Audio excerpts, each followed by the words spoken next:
In today's video, I'm going to teach you how to connect Retool to Google Sheets. By the end of this walkthrough, you'll have a secure, reusable connection that lets your Retool apps read from and write to your spreadsheets without copy-pasting data. Start by opening your Retool dashboard and signing in.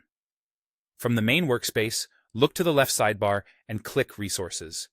This is where all of your databases, APIs, and third-party connections live, and it's the place you'll return to whenever you want to manage credentials or create additional integrations. Next, create the connection.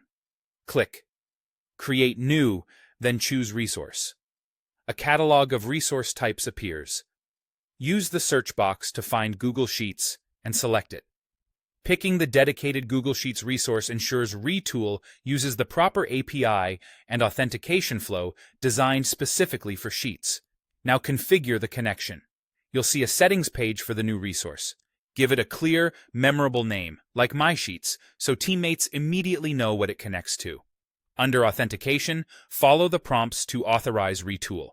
If you authenticate with a Google account, a Google sign-in window will open. Select the account that owns or has access to the spreadsheets you plan to use, and grant the requested permissions so Retool can read and write as needed.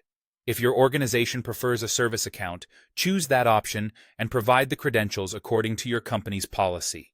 In either case, make sure the account you authorize has the right level of access to the target spreadsheets. When you're done, click Create Resource. Retool will save the configuration and validate the connection. You should now see your new Google Sheets resource listed in the Resources page, ready to be used. From here, you can use this resource in your apps and queries. When you build an app, choose the Google Sheets resource you just created to pull rows, append data, or update cells, all through Retool's query editor and components. Because the connection is centralized, you set it up once and reuse it across multiple apps, which keeps credentials consistent and easier to manage. A couple of quick tips as you wrap up. Use descriptive names for resources. Keep permissions limited to what you actually need. And if authorization doesn't pop up, temporarily disable pop-up blockers in your browser.